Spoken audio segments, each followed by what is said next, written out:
Este mensaje le puse por título El arma más poderosa del creyente. Y encontramos en Segunda de Reyes 21:11.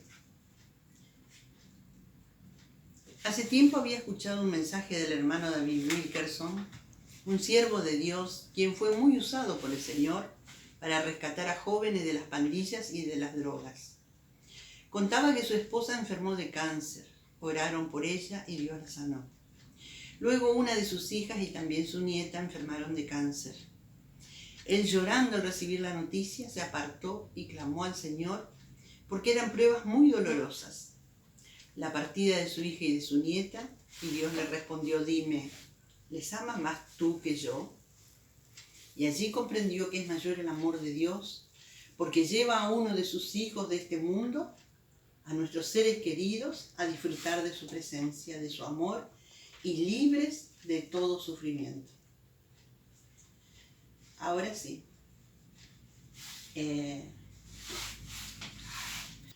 Vayamos a la Biblia, Segunda de Reyes 20, versículos del 1 al 11. En aquellos días Ezequías cayó enfermo de muerte, y vino a él el profeta Isaías, hijo de Amós, y le dijo Jehová, dice así: ordena tu casa, porque morirás y no vivirás.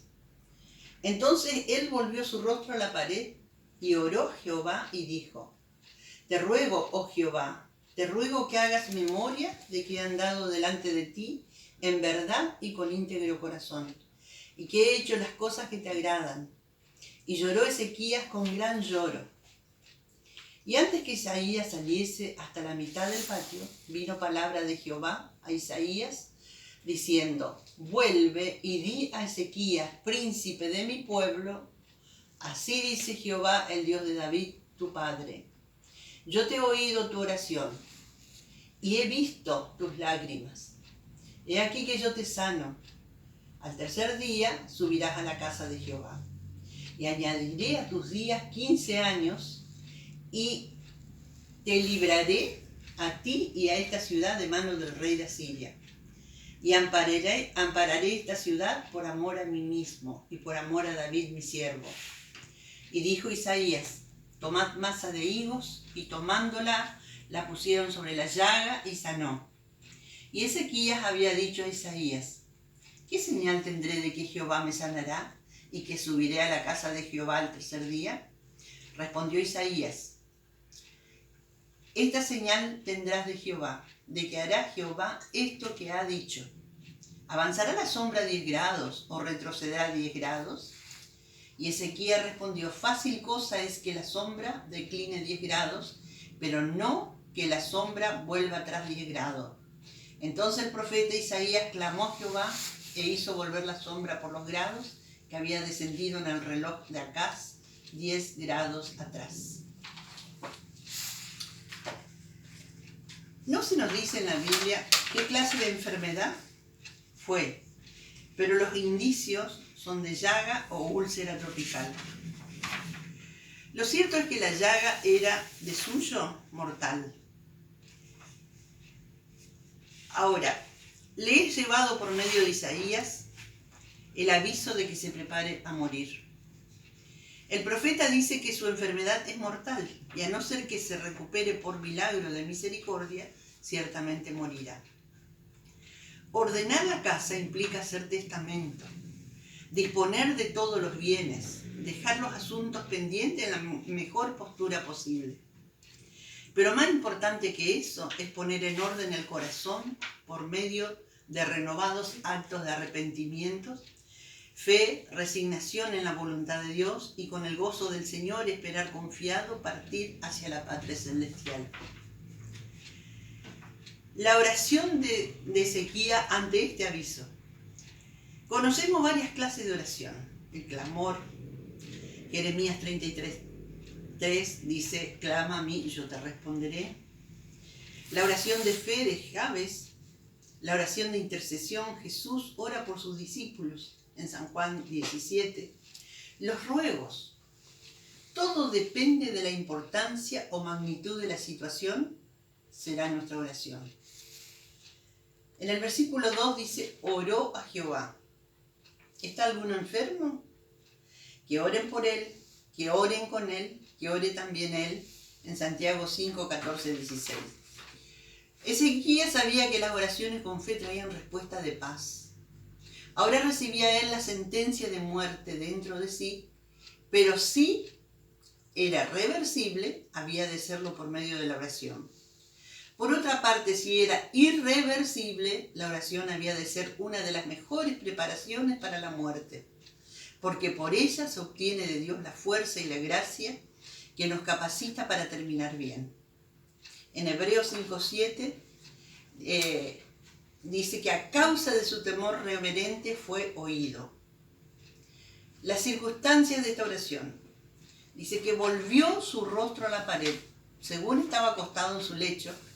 Quizás lo hizo para hacerlo más en secreto y concentrarse mejor, ya que no podía retirarse a la cámara especial donde solía orar, ni a la casa de Dios, o según opinan otros, para volver el rostro en dirección al templo y mostrar así cómo habría deseado estar allí, según lo hizo en el capítulo 19, 1 y 14, si hubiese podido. Lloró con gran llanto. Se deduce de aquí que se resistía a morir. Es natural en el hombre el temor a la separación tremenda que la muerte efectúa entre los dos elementos integrantes de la persona, el cuerpo y el alma. La oración misma. Te ruego, oh Jehová, te ruego que hagas memoria de que he andado delante de ti en verdad y con íntegro corazón. Eso está en el versículo 3. Ezequías no dice, sálvame a toda costa, ni llévame si esta es tu voluntad, sino, te ruego que hagas memoria. A la vista de lo que le sucedió después, en el versículo 2 al 19, es probable que Dios en su omnisciencia quisiera preservar a Ezequías de cometer ese pecado. Por la decisión de llevárselo era buena, pero ante la insistencia y el gran llanto de Ezequías, Dios resolvió alargarle la vida a pesar de lo que había de sucederle después. La respuesta en el versículo 4 tenemos la respuesta inmediata de Dios a la oración de Ezequías. Aún no había llegado el profeta hasta la mitad del patio cuando Dios le hizo volver con otro mensaje para Ezequías. Mensaje de curación, versículo 5. De no haber orado Ezequías de aquel modo, Dios no lo habría alargado la vida. Jeremías 33:3. Dios llama aquí a Ezequías príncipe de mi pueblo, en el versículo 5, dándole a entender que le conservaría la vida en atención a su pueblo. Se llama a sí mismo el Dios de David, tu padre, para darle a entender que le va a conceder prórroga en atención al pacto hecho con David. En esta respuesta Dios manifiesta haber escuchado a Ezequías, sus ruegos, y que se acordase de su integridad. Dios le promete restaurarle la salud, restaurarle de una forma tan rápida que al tercer día subirá a la casa de Jehová para darle gracias. Va a alargarle la vida 15 años. Va a librarle a él y a Jerusalén de manos del rey de Asiria, en el versículo 6. Esto era lo que más deseaba Ezequías, al par que su recuperación. Y por eso se le repite aquí la propuesta de ellos. Los medios que se usaron para curarle. Isaías fue su médico, ordenó un remedio exterior muy barato y de fácil aplicación, una masa de higos, emplasto sobre la llaga para que por ella saliese el pan. Esto nos enseña que Dios usa diversas formas de sanar, porque Él es el creador de todo, tanto lo natural, lo que pertenece a la naturaleza, como a la ciencia médica. La señal que le fue dada para robustecer su fe. Ezequías pidió una señal, no por desconfiar de Dios, sino porque se trataba de algo extraordinario y digno de ser confirmado. Su pensamiento no estaba puesto en subir al trono, sino en subir a la casa de Jehová al tercer día. El objetivo de nuestra vida primordial es servir a Dios. Se le dio a elegir entre el avance o el retroceso del sol, y como el retroceso es más difícil, escogió esto último. Y así fue hecho en el versículo 11. En el reloj de Acaz, la sombra retrocedió 10 grados. Segunda de Crónica 32, 31. Isaías 38, 8. También lo encontramos. Dan a entender que se trató de un fenómeno localizado, por lo que no puede hablarse de un retroceso en el movimiento de la rotación de la Tierra, la cual habría afectado a todo el orbe. Bastaba con una simple reflexión de los rayos solares. ¿Cuál es la reflexión? Durante un periodo de 100 años de la historia de Judá, de 732 al 640 a.C., Ezequías fue el único rey fiel. ¿Qué diferencia hizo? Debido a la fe y a las oraciones de Ezequías, Dios lo sanó y salvó su ciudad de los asirios. Usted también puede hacer una gran diferencia, incluso si su fe lo coloca en la minoría. La fe y la oración, si son sinceras y dirigidas hacia el único Dios verdadero, pueden hacer que una situación cambie. ¿Alguna vez pasaste por una situación parecida de clamar y Dios responder con lo sobrenatural?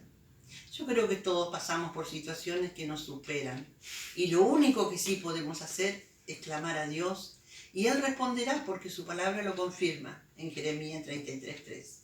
Dios es omnisciente, misericordioso y ama a sus hijos, que cada día traten de vivir en su voluntad, que procuran cada día mantenerse en integridad.